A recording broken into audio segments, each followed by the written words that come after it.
let you know one more time. Da, da, da, da, da. All right, welcome to But the these Jacked and cups. Tanned show. This is the Jacked and Tanned podcast. I jacked up today by wearing sleeves to the podcast. Yeah, you didn't wear your black hat, though. Didn't wear my black hat, wore sleeves, all kinds of issues here. I'm recording. I'm probably going to cut all this stuff off. We look cooler than you, just admit it. Yeah. Fine. All right, everybody. Welcome to, with that being said, a Rue Fitness podcast. This is part of our different dieting series we're kind of doing here, going through some different things. Fasting was the first one. Today is all about keto. Yeah. Woo! Who are you? The newest kid in the boy band. Yeah. I have with us the Clyde Edwards-Helaire of everything. I was thinking about one day I might stop saying all these intros. I was thinking that too. Okay. All right. We have with us Lafayette herself, Ooh, I can go for that. Miss Sarah Altobello. Can you speak in a French accent, though? We also have with us the Aaron Burr of podcasts. No, I'm kidding. Dis. Bam! Pow, pow. Hey, she's alive. I mean, he's alive. No. Well, not anymore, obviously. That was 300 years ago. But Everything's fine. the head of our nutrition department, co-owner of Rue Fitness, Miss Emily Schneller. Hello. What up? All right. Then who would you be? Hamilton. No, I'm not Hamilton. Who would you be? I'd be Jefferson. If Sarah's Lafayette, I'm Jefferson. I would give Emily George Washington. Emily, okay. I'll give Emily George Washington. I agree with that statement. Who am I? I could see Jefferson. Yeah. Jefferson? I feel like I'm With Jefferson. all that flair. All the flair. Hung out with the French for a little bit. And now I'm back. Constantly coming into rooms. What did asking, I miss? Yes. Yeah. All right. I think we figured all of our parts out. It's great. That was good. That was good. All right. Enough with the Hamilton. Enough with the references. Hamilton. Let's jump right in. Emily, Sarah, Bradley. what is keto? So I feel like it's What is the ketogenic diet? so I'll say it's, that way. it's the latest craze, and it may seem like it's something that is completely brand new, but it's actually been around for a while. Scientists have been studying it since roughly the 1920s, specifically as a therapeutic diet related to epilepsy. But it's had a resurgence, and people have been experimenting with it, specifically for weight loss. And pretty much it breaks down to a high fat, moderate protein, super low carb diet. Right. How is that different than your typical balanced diet? So a typical balanced approach to nutrition breaks out to be roughly 30% protein, 30% fat, and 40% carbohydrate. On a ketogenic dietary protocol, that changes quite a bit. So the protein intake is roughly 20%, 75% fat, and about 5% carbohydrate. And talking about it in grams, that roughly translate. You're basically trying to eat as little carbohydrate as possible, keeping it below 25 grams per day. And just to give people a frame of reference, if you don't know what 25 grams looks like, a medium banana that we actually have on our desk. Medium banana. Like this one. That was unintentional. What? That is unintentional. I actually just ate one of these. Oh, yeah. Tell us how many grams of Yeah. carbohydrate is in that banana. Because I weighed it. I took out the peel. I re-weighed the peel. So I know the exact amount of grams of carbohydrates in this. Hold, please. All right. So this banana that I ate was 53 calories. Not that that's a big deal. Okay. 13.7 grams of carbs. So that's a little over, would be half of your carbs Now, for the day. I have eaten a banana twice this size before. Yeah, large bananas roughly. Large bananas are 20 something grams of protein. Yes. So you're pretty much out of your carbohydrate allotment for the day if you're eating one large banana. And again, Sarah and I know this from the nutrition seminars that we've done. A lot of people don't think of fruits and veggies as carbohydrate, but they are. We're not just talking about breads, pastas. We're not just talking about eliminating that. It's highly restrictive even in the world of fruits and vegetables. Yeah, I mean, I think going into this, you do have to have a very good understanding of what the macros are, protein, carbs, and fats. And like Emily said, the misconception a lot of time is that carbs are starchy carbs. We think of all those things you just mentioned, but we forget that they're in just about everything. Let's see how many carbs I had in my salad today. You want to say? Like, so when Emily and I, before one of our nutrition seminars, it was about macros, and the icebreaker question was, what is your favorite carb? A lot of people said things like donuts and sourdough, and Emily said beets. And one person in the seminar, I think it took him about 3 minutes for that to sink in. And then Emily raised her hand, or he raised his hand, and Emily was like, yes, beets are carbs? Yep. Yeah, so it restricts a lot of things. It restricts pretty much all fruits, grains, beans and legumes, starchy vegetables, things like sweet potatoes, and even some just like vegetables that are on the sweeter end, like carrots. And then most processed foods, with the exception of pork rinds. Yeah.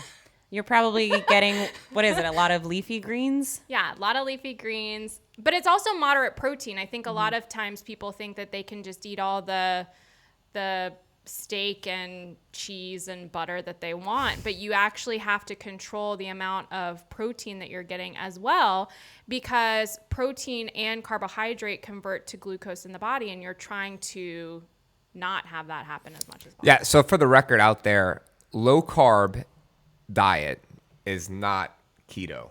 Correct. They are two different things. Keto is low carb, but low carb is not keto necessarily. Yes. Yes. Correct. Who, what type of person would keto be good for? Obviously somebody that has epilepsy or some sort of neurodegenerative issue. They've studied it with people that have metabolic diseases too. So there is some efficacy for use with people that have type 2 diabetes, hypertension. So definitely for those, well, I say definitely, you should always have a client-centered approach. So it's not the only thing that can help those people. And just so everybody knows, we are nutrition coaches, and using these therapeutic diets as a treatment for conditions like that is not something that is within our scope. So if that is something that you are interested in doing because you have concerns like that, make sure that you're working with a doctor. Yeah, specifically. Yeah. And also we've talked about what you can eat, but this is going to affect your alcohol consumption as well, right? Yep. Absolutely. Yeah. Absolutely. So too, when you're looking at the benefits that a lot of people see in terms of the ketogenic diet, you have to ask yourself, is it just because of the macronutrient breakdown and eating, high fat, moderate protein, super low carb, and what that's doing to like your insulin levels and whatnot? But also, is it that you have to cut out pretty much all processed foods? You have to cut out alcohol, Right. Can you have to cut out sugar. Right. Yeah, I'm trying to think about how I want to phrase this question, but can you gain weight on keto? Yes. To lose weight on keto, the energy balance rules of thermodynamics are still at play here. What is happening, though, is fat is important for satiety. So generally, when you eat a lot of fat, you are filling yourself up. And when you're removing an entire macronutrient source of food, you're gonna eat less. And the eating less is what drives the weight loss, not necessarily the macronutrient breakdown. Right. Well, so what I was going to say there is, can you eat, gain fat and can you gain weight and be in ketosis, which you just answered, okay? But the other thing is, just because you think you're doing keto doesn't necessarily mean you're doing keto. And we kind of touched on that already. There's a lot of people out there that, I'm doing keto or whatever, and you're measuring your ketones, but you're not exactly tracking your calories, right? Right. Yeah. I mean, we discussed if this is a very specific macronutrient breakdown, and you have to do it hand in hand with, I think, counting your macros. I know from experience a lot of friends that are doing keto, and it's really just low carb because they're not actually tracking what is going into their body. So they might not be eating those starchy carbs, but maybe they're drinking a lot or eating a lot of vegetables that are high in carbs, and they're definitely going over that on a daily basis. So Bradley, you've dabbled a bit with the ketogenic diet, and by dabbled a bit, I mean, you're pretty hardcore, like, I measured keto is the answer for a while. What people did, I was hardcore. And what people don't realize is I measured everything for 30 days. I weighed everything. I basically do what I do now with a different macronutrient profile. Yeah. And remind me, because I'm asking this question and I should know because I'm married to you, but did you test your ketones? Like, did you test whether or not you were in ketosis in some way? How? I urinated on a stick.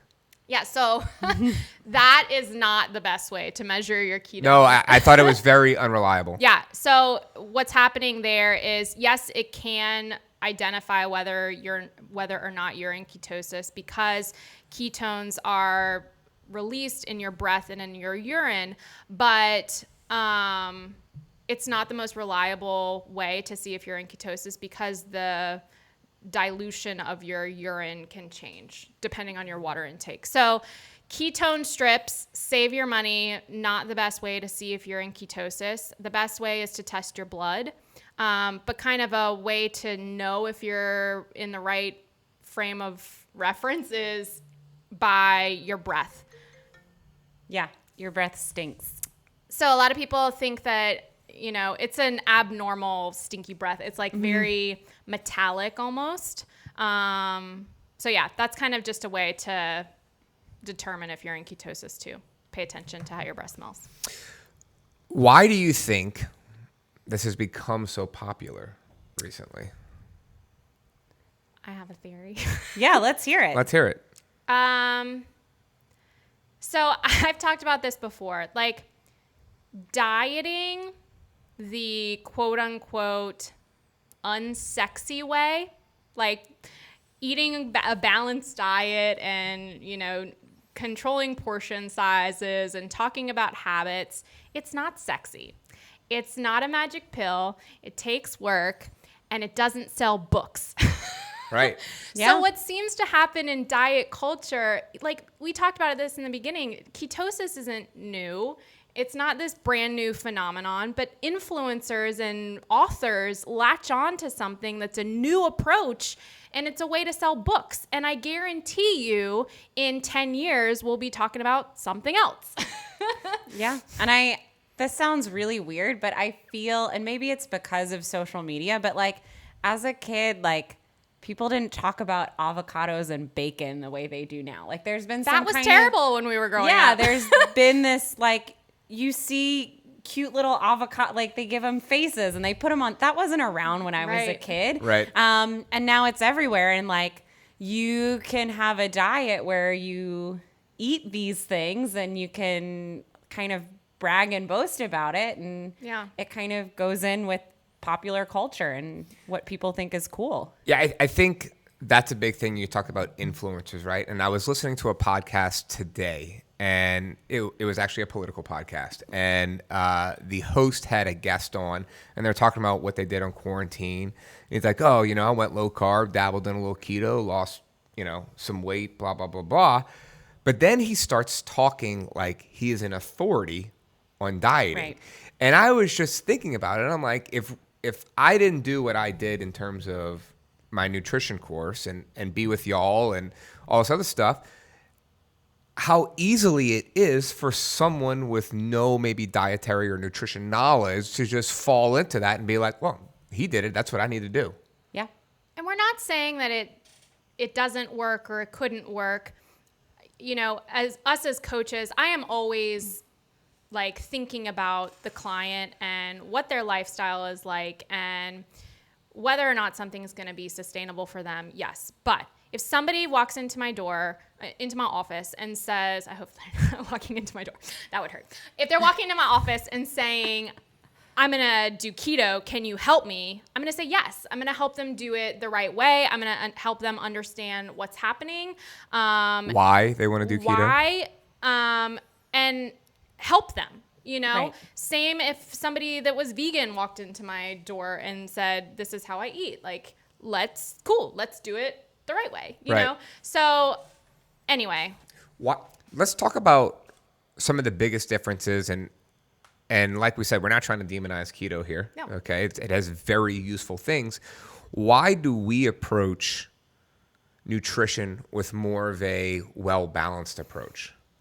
Because it's sustainable. Yeah. I mean, it was hard when you did it, right? And Yeah, it is really hard. And like we talked about, it's really restrictive. Yeah. Really restrictive. And just, I'm throwing this out there, but most of the people that I speak to, okay, that say they're doing keto, I can look at their social media feed and tell that they are not doing keto. well, okay? it comes back you're to not. what you said about this guy who said he came off as an authority. Right. He dabbled. Something with like keto or intermittent fasting to actually get the benefits of it. You're not going to dabble. You have to go. You have to live it. All the way in. I remember when you were doing it. Right. I eat fruit after almost every workout, and I had an orange, and I offered you a slice, and you're like, I really want that, but I can't have it. It's got Yeah. too many carbs. A slice of orange. Right. And, again, I want to be clear about this. High fat does not equal keto. Right. High fat without any other certain metrics means you're probably going to get fat.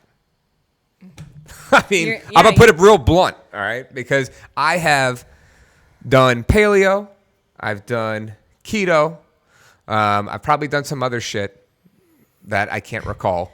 Well, and I mean, fat And is now the, I'm well-balanced. is the most calorically dense macronutrient. Right. So 1 gram of fat is 9 calories. 1 gram of protein and carbs is 4. Yeah. Why do you think so many people are pushing, and this is in the realm of things, but not keto, low carb?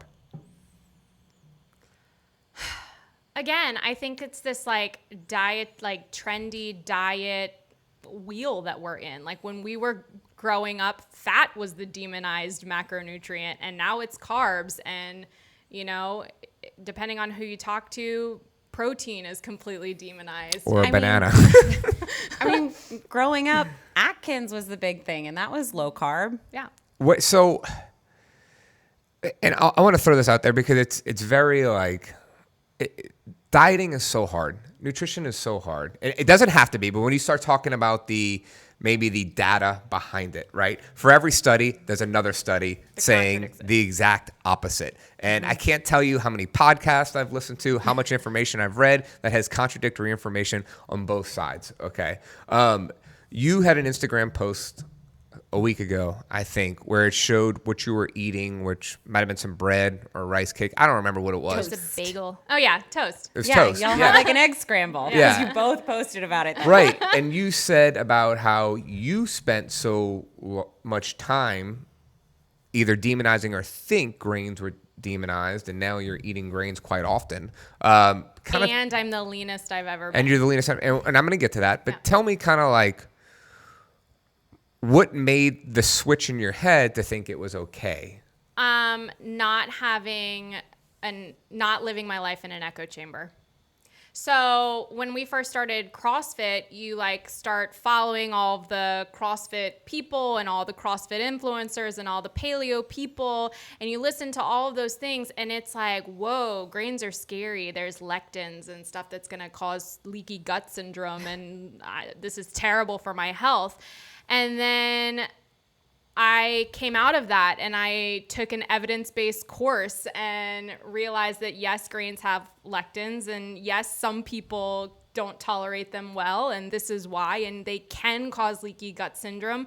But the best way to tell is put somebody on an elimination diet and then see how their body responds. It is not a one-size-fits-all approach in nutrition.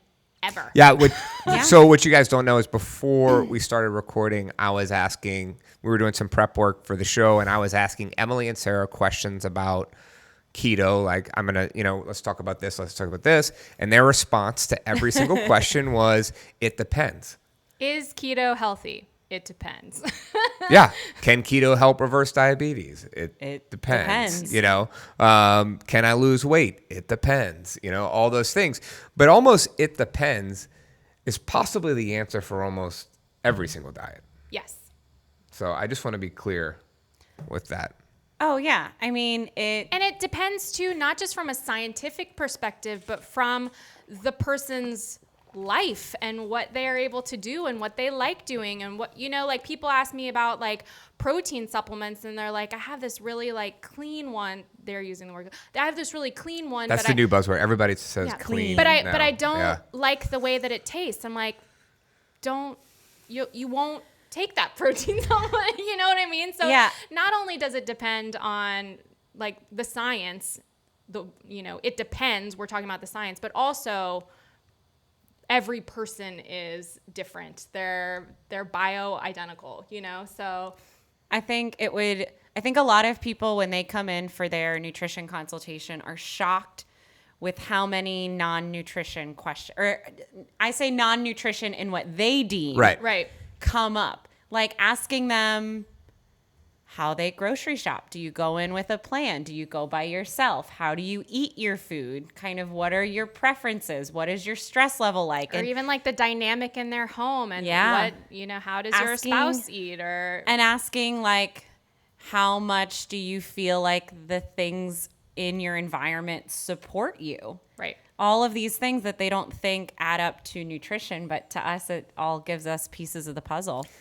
I love what you said about the echo chamber, because I had somebody, we were getting ready to work out the other day. I don't know if you were in on that conversation, whatever. Someone asked me, hey, all these CrossFit Games athletes are taking this supplement. What do you think about it? And my response was, they're probably getting paid to sling that supplement. Okay. I mean, guys, that's like when Drew Brees was selling Avocare. Glue Breeze. I thought that was on purpose. Like I thought you were Drew Brees had a gluten intolerance, and he was slinging Avocare, which had gluten in it, minus Spark. Okay, so maybe he took Spark, But like, people get paid to sell products. All right. So I like getting out of the echo chamber. That's so true, and it's something maybe every single person here at this table was in at one time. Oh yeah. Well, it's getting out of that and actually getting into your own body. Right. Yes. And so it's getting into your body, seeing what it likes, seeing what it responds to. But what we're so bad about is being patient.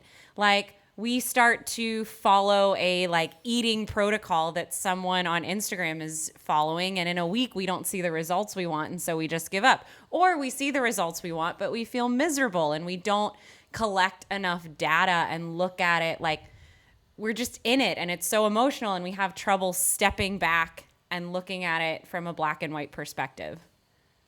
Oh, I love it.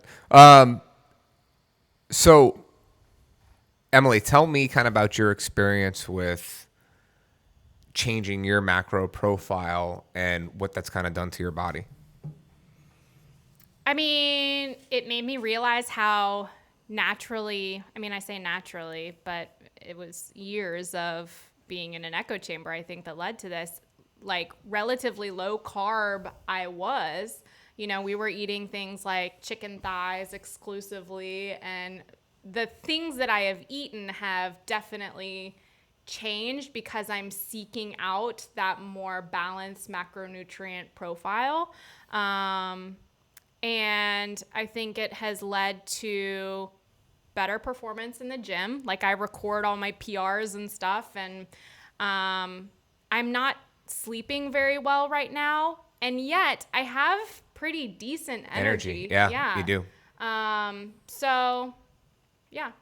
And my body has changed. Like, about you, Sarah? You can see it with data on the InBody. I think my biggest takeaway is I don't demonize a specific type of food anymore. Yeah. Like, I have a lot more knowledge, and like, if it's a Saturday and I know we're ordering pizza, I will just maybe eat a little more protein during the day because I know I'm not going to get it at dinner, but it doesn't mean that the pizza's bad. Right. And I'm not going to outwork it the next day. Yep. But And that's called being an adult. Like, you Yeah. can't have all the things all the time. And- Like, and I mean, it's true. But I wanna. but that's having an adult reaction to your nutrition, Like, Yeah. And I mean, controlling even portions and Depriving like- yourself of things all the time, the inverse would be free for all. free for all. You're going to fall off, and when you fall off, you're going to slam hard, and it's going to be tough to come out of. Yeah. And just playing with things. Like, when I first started nutrition coaching with Emily, we bumped my protein way up, and I got to see what that did for me. I know before I joined the gym, it was not keto. I was eating high fat, low Right. carb. And if I ate that way now, I'd be miserable because my energy expenditure is way higher. When I was training for the competition last year, I was eating 300 grams of carbs a day. And if you'd told me that like 2-3 years ago, even, I would have been like, that's bad. Like, that's not Right. healthy for me. Yeah, look, so I've been eating a balanced approach for, I don't know, 2-3 months now, would you say? Mm-hmm. I had blood work done on Friday, and I was healthy as a horse. Like, the doctor was shocked at not shocked, but he was just like, wow, these are amazing numbers. So Whenever I go to the doctor and they're like, what medications do you take? And I'm like, none. They're like, what? I remember going one time and getting my blood work done. And she was like, I don't ever get to say this to anyone, but you need more salt in your diet. She's like, everything else looks great, but you need to eat more salt. And I was like, okay. Yeah. I kind of want to end on this. You guys are probably hearing us talk about how we have this flexible dieting approach, and that's what it is. It's basically flexible dieting, right? For some, can you explain exactly what flexible dieting is? It's essentially macros, but I feel like we have a little bit of a different take on it. Yeah. So that's what I was getting to. Is so you hear Sarah says we don't demonize anything, and that's 100% true. Now, I will say that we do view food on a spectrum, and that all three of us up here want quality ingredients and as much real food as possible. So all the three of us also limit the amount of processed foods that we eat. And by limiting, I mean almost hardly ever eat it. So except for going out, pizza, whatever. Yeah. And when we do, it's just a part of our day. Right. We don't call anything a cheat day. Like, none of us ever come in and say that. And it's like, it's spread out throughout the week. Like, we might order out on a Wednesday and then again on a Saturday, and that's it, But I think that's kind of a side effect of eating that way because you don't feel so restricted. So you're not looking at things as cheats off of a diet. It just fits into what you're doing. You know what it allows you to do? Enjoy peanut butter and jelly again. Yeah, all three of us have, in our own ways, come to looking at our diets and looking at what can I eat more of versus what do I have to eat less of. Yeah. Yeah, 100%. But yeah. Yeah, so when, like, Sarah and I just did this macros kind of seminar, and we talked about all 3 macronutrients and kind of what each one is doing in the body and how they're all important. And for carbohydrate, we talked about how it's our body's preferred energy source. And clearly on the ketogenic diet, you're not using carbohydrates as energy, you're using ketones. So I came up with this cute little like analogy. So if you think about your house, okay, and your body is a house, their preferred energy source is electricity, right? Yeah. Just like our preferred energy source is carbohydrate.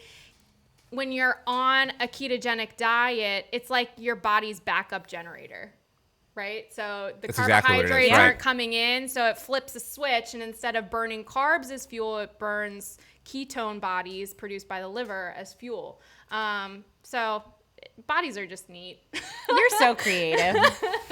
A little backup generator, but it's functional because, you know, you look at human history and there were times of famine and times when food wasn't readily available, and your body figured out a way to survive that. But when we're talking about like who is the ketogenic diet for and who is it maybe not for, like especially if you are a woman in your reproductive years, like pay attention to what's happening with your reproductive cycle, because you know, your body is responding to it because it's not getting its preferred energy in, and it might start showing up hormonally by, especially for women, saying, oh no, there's not enough food, you know, so I'm going to start shutting down these different systems of the body. So again, when we're talking about it not being sustainable, that's also something to look at. Like how is it affecting your hormone health? Yeah. Yeah, You don't want your body to triage and decide what is necessary and what is not in Right. terms of function. A lot of the, and this is funny, like a lot of the recent history of maybe the ketosis resurgence has come from special forces training. And they would use ketone bodies to fuel Navy SEALs and other special recon military personnel. Like exogenous ketones, like ketone supplements? Yes. Because they were unable to get food for so many days in, you know, a jungle or a desert Yeah. or something like that. Guess what, people? You are not in a jungle or a desert, okay? All right? So just because it's good for that specific purpose doesn't mean it's good for you. Yeah. But and I mean, if you are, let us know. Yeah, We'd like to we say can hook hi. you up. on that same page too, like I've looked into the research on, you know, ketone supplements, because that's kind of the best of both worlds. Like you can eat and just take these ketone supplements and Right. get all the benefits of being in ketosis while also eating. I'd be cautious with those claims. So, Well, that's with all supplements. yeah. Yeah. Right. All right. That's a podcast for another day. So wrap it up. Is keto right for you? It depends. Depends. Who are the types of people that should be? I mean, most of the research supports people with brain damage or illnesses like epilepsy, people with metabolic diseases, cancer, type 2 diabetes. But again, these are things that should be done under a doctor's care, not just Googling, you know. What keto coach is near me? Yeah. Yeah. I mean, that's interesting. I forgot you say that with our last dog, Allie, was a golden retriever. She had cancer, and our vet told us to put her on keto. Yeah. Expensive. I mean, she ate like a queen for a week. Like, it was chicken and coconut oil and broccoli and a couple supplements in there. What if you are just a regular person trying to gain muscle, lose weight? I mean, it's specifically if you're strength training and you are trying to put on muscle, I would venture to say that the ketogenic diet may not be for you. You know, if you are just trying to lose weight, okay. But putting on muscle will help you lose weight too, because muscle is metabolically Right. expensive to maintain. So, yeah. Also, if you're strength training, it's probably not the best thing because your muscles and your performance are relying on the carb intake, which is why I am the leanest I've ever been and I'm consuming way more carbs. Also, if you've been doing it for a while and you aren't happy with the results, you should probably switch it up. And not happy with the results can be lots of different things. Like you Oh, may yeah. be losing weight, but you may be miserable. Right. And that's kind of what I mean. Take a self-assessment Right. of, how's it working for you? Like Get people, in your body. right. Right. People always say like, oh, I'm doing this or I'm doing that. And they tell us this all the time. And one of our responses normally is, how's it working for you? Yeah. Yeah. And be honest with yourself, so. All right, y'all. We appreciate it. Hope you enjoyed this one. I thought it was a lot of fun. Yeah. So make sure to rate, review, and subscribe. Oh, and share. We'll add that one and share. We'd love it if you share 5 it. stars only. And leave kind words. So till next time, bye. Bye.